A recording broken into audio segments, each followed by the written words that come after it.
For a few months now, AMD have been teasing the RX 9070 XT, and they've been also doing something which I think is a good strategic move, and that is to hold back the launch until there's sufficient stock ready to go, because it'll avoid all the mess that's caused, for instance, with the RTX 5000 series launch, and you'll have a better day one launch, as well as weeding out a bit more bugs during the process of getting things right. So kudos to AMD for, in my opinion, doing what I feel is a better launch method than what Nvidia did, at least with the RTX 5000 series. And also we'll be looking at the gaming performance and the value, where the RX 9070 XT is now easily going to come out on top as the best value for money new graphics card that you can buy in 2025, at least for now, until maybe other cards come down the pipeline. But what we got here today is the 9070 XT. I don't unfortunately have the 9070, though I do look forward to giving you guys some of those performance numbers when I get my hands on one of those cards.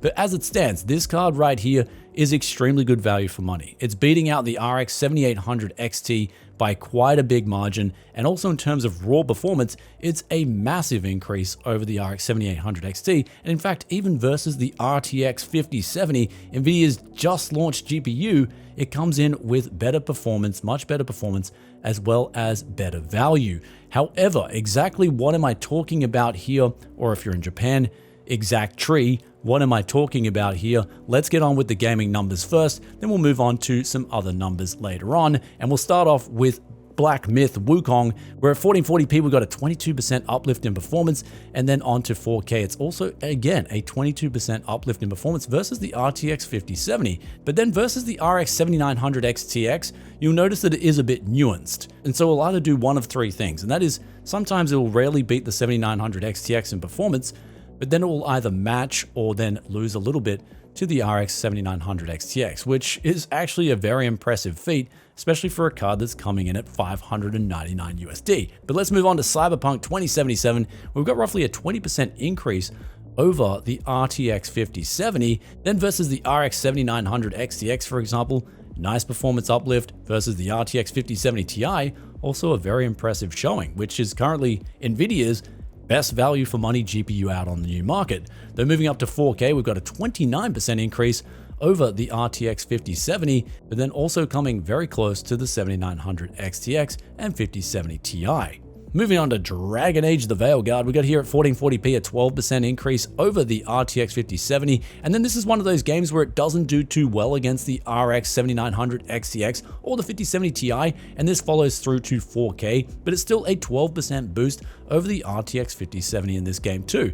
Moving on to Final Fantasy 16, however, the tables do turn around here with a huge 22% performance uplift at 1440p over the 5070, and then against all the other counterparts there that we've talked about previously, 5070 Ti, 7900 XTX, it's giving out a very solid showing there. And then moving on to 4K, 30% uplift over the 5070, and again, really good performance in this game. Moving on to Fortnite, it's yet again a showstopper in terms of its performance, getting right up there in the chart numbers, and also being 15% faster than the 5070 at 1440p, and then at 4K, 25% faster. So it really does have a healthy amount of balance here between VRAM as well as performance, as well as bandwidth on the 256-bit bus. The next game here we've got is Marvel Rivals, and here's where at 1440p high settings, 16% boost over the 5070, and then at 4K, roughly a 9% boost over that 5070 yet again, and doing mediocre in this title versus, say, the 7900 XTX. But then here's where if we go on to Riftbreaker, things do turn around, and it is a very impressive showing at 1440p, and again being 15% faster than the 5070, and then at 4K being about 11% faster than the 5070, but also coming in with very good performance, especially versus the RX 7900 XTX.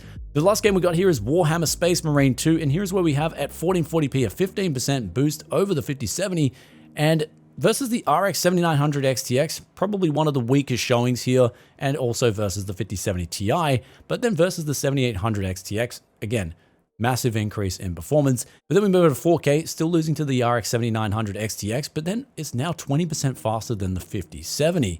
So it's got that healthy amount of VRAM, it's also got that bigger bit bus, and so that is really helping when the situation calls for it. And this is just one of those situations where it does indeed call for it, and it is showing the numbers to boot. So that's the raw gaming numbers out of the way. And for this, we can just pull up the chart of the value and performance increase over the RX 7800 XT. What you can see here is just a monster amount of performance that you're getting over the last generation card, as well as the value just being significantly increased. Yes, it's $100 more, but you are getting so much more for that $100. Now, versus the just released card from NVIDIA, the RTX 5070, AMD has just made back all that gain versus even the super releases, and then some, making it so that this is a better value purchase than the RTX 5070, as well as having more performance on the table and also having a healthy amount more VRAM, 33% to be exact.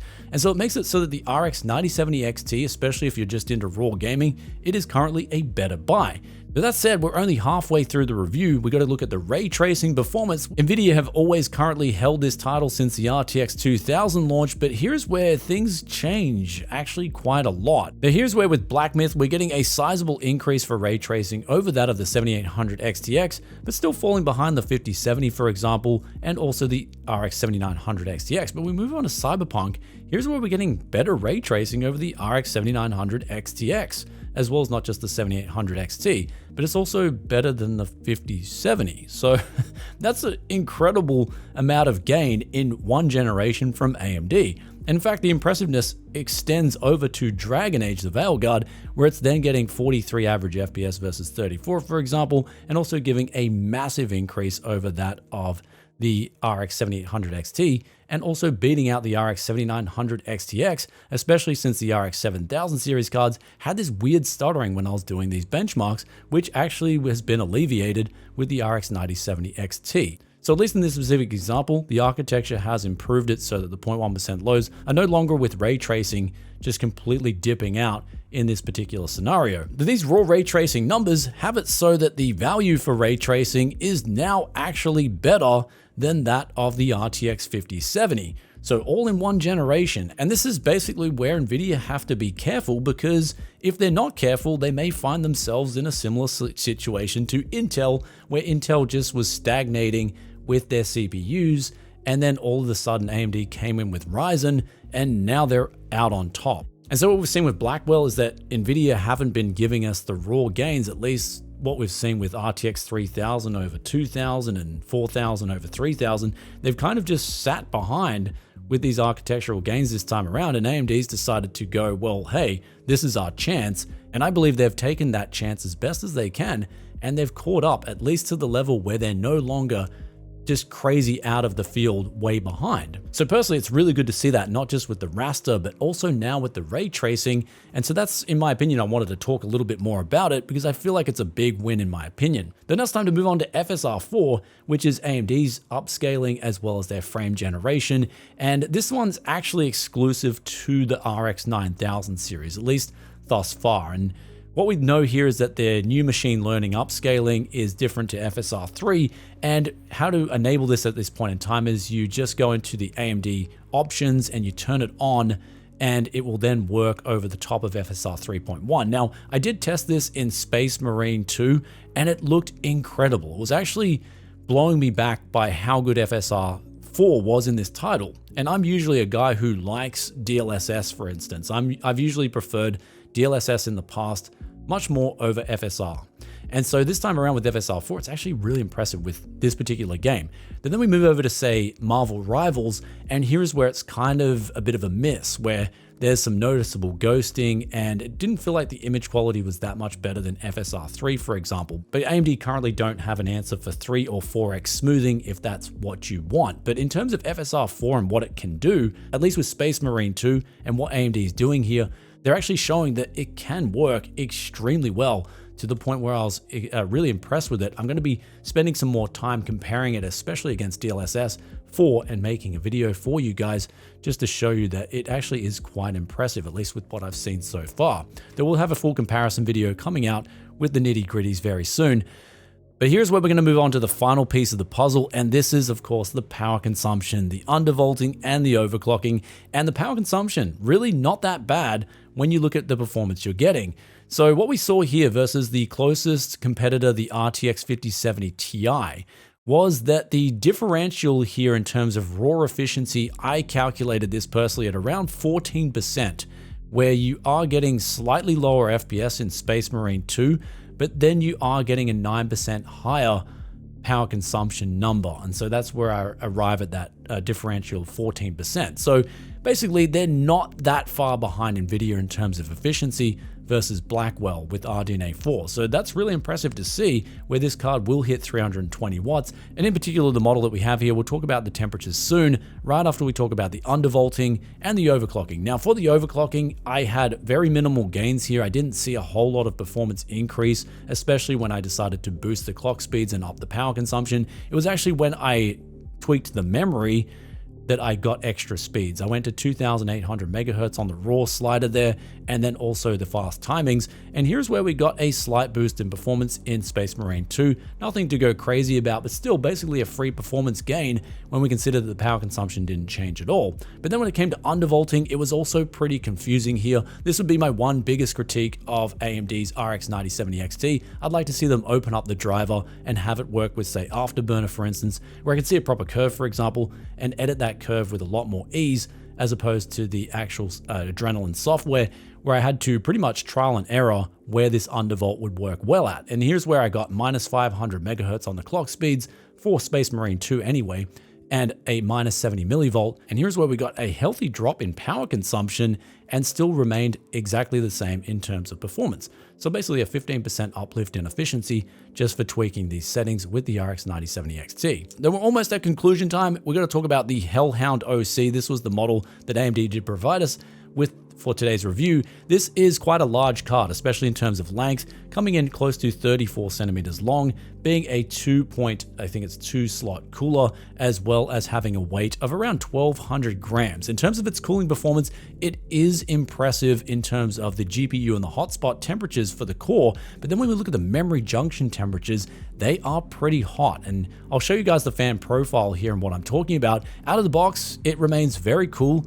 The fan profile is very quiet, 33%, but then if we ramp things up to, say, even 40 or 60%, especially with 60%, you can see those memory junction temperatures drop by a considerable amount. Now, because the memory junction temperatures are actually pretty high, especially for my liking, I like to keep these temperatures at least under 80 degrees, I'd definitely be opting for a 60% manual fan speed. But I'll let you guys take a listen to the fan speeds and the noise very quickly.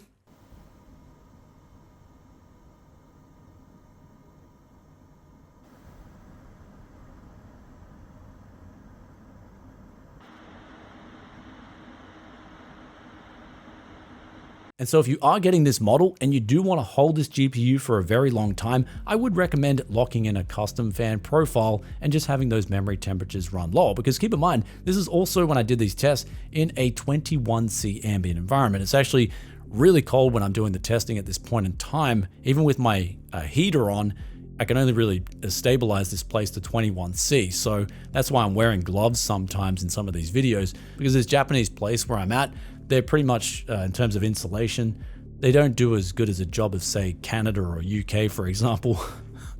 Anyhow, on the back here, we've got DisplayPort 2.13 of those and an HDMI 2.1 out as well. And you've also got the choice of a dual BIOS here, one for the quiet mode and then the performance mode, which is the default. But as we saw those fan profile speeds, the default mode is actually really quiet already and the performance is really good. So really no need to change that. You've also got an LED switch there, where the LED on this thing, I didn't even really notice it. It's just at the end of the card. And so I just left it on and it doesn't really make a difference. So there's no real in-your-face LEDs with this particular model. Though with all that aside, it's now time for the most important part of today's video, and that is the conclusion, where we're talking about the value and my recommendations, especially my personal recommendations with the RX 9070 XT. Who's it for? Who should buy it? And basically at this point in time, I'm going to be just frank with you guys. My research points that we are in a severe shortage for silicon for gamers. All the silicon is being bought up by AI customers and business to business right now, that the gamer has been left behind, especially versus traditional silicon supply that would be coming in for previous launches with GPUs. So AMD is no different to this launch. They're going to be, as a company, they have to prioritize that higher paying customer. Otherwise, they'll find themselves in court. People will get fired internally. It can be a big mess. This is how the whole structure is set up in a nutshell, which is why in the previous video with the RTX 5070, I've said what I said. Now I can go much more in depth, which I think I will in a separate video, talking about all the nuances involved in these publicly listed traded companies. But for now, all that matters is if you come here for a graphics card review and a recommendation at $599, my advice would be to get one of these things sooner than later because they will sell out. Now with AMD, they have done a good thing this time around. They've given the launch a bit more time to curate and have a bit more stock ready to go on day one. So there's not the mess that we saw with the RTX 5000 series where you'd refresh your browser and just be instantly gone. I think this time around, you are going to refresh your browser. You are going to see them in stock. And I think they could even be in stock for a few days or even a week or maybe even a month. But the bottom line is these things will sell out at $599 USD pretty quickly. And because if you're in the tech space, I think you're in the zone. You're in the first to know group if you come to a review like this. And so if you're hesitating and you're like, well, say for instance, you've got an RX 5700 XT and you're like, I want to get this RX 9070 XT. Should I get one? I want more gaming performance. And you're like, well, I want to get one in the next 6 months. I'd definitely get one sooner than later because I think in 6 months' time, you may see a scenario where these things are just sold out and they're basically going to be then left to the scalping market at a higher price point of say $899 or $999. If we look at the RTX 5080, that thing's out of stock even at $1,400 USD. That's how stupid the market is right now because there's just an over demand and an undersupply. And so that higher price threshold customer is paying that extra money right now. They don't care. And it's still keeping the cards out of stock. And so when we look at this thing at $599, it is currently going to be the best value card out there, bar none, on the new market. Now, the used market, that's a different story. And in fact, even the used market is becoming extremely disruptive right now due to this problem that's occurring in the new market. But if you're looking for a card and you're on the fence and you're hesitating, you're like, well, other person X has said it's a ripoff at $599, and I might just wait a few more months. Things will get better. At least from my research, things aren't going to get better. That's a sad reality. So if you're looking to get a good value card, even at $599, but you're also looking to just get a graphics card to play some games and enjoy things on, then this card, if it's in stock and it's around these price levels, is going to be a good buy. And I personally wouldn't hesitate. And this is the advice that I'm going to be following myself. And so this is the thing with my own advice. I have been following my own advice and I'm going to get one of these. If I see one of these at MSRP for $599, I'm going to be getting one. And then for the RTX 5080, for example, in Australia, I got one of those for MSRP on day one. And so in hindsight, I feel like I made a good decision there. And so I just give out advice that I would do myself. And if I get called a shill for that with the RX 9070 XT, just like the RTX 5070, then so be it. Like, call me a shill all you want. But I like to just give people real buying advice that matters in the real world. And so I feel like if AMD want to allocate more silicon to gamers at this point in time, it is going to be a very wise decision because not only are they going to be winning market share, but they're also going to be winning a lot of goodwill in this current environment. But with the new market, RX 9070 XT, currently the best value GPU on the market, and all the other factors that would usually deter people from getting an AMD card, for instance, the driver stability, the power efficiency, and also things like FSR4, those things are actually come a long way with this launch right now. So it's basically never been a better time to get an AMD card, in my opinion, versus an NVIDIA card. Even though some things are still a little bit behind, power efficiency and things like that, it's not that big of a deal this time around. And personally, it's not a deal breaker. I think it's actually really impressive this time around when I was doing all the tests. The driver stability was actually really good with this particular RX 9070 XT. They're currently in closing. It's a very different market right now. It's not usual circumstances. Pretty much the buying advice I'm giving out right now is pretty much similar to that of the crypto boom in 2021. It's pretty much the same scenario all over again.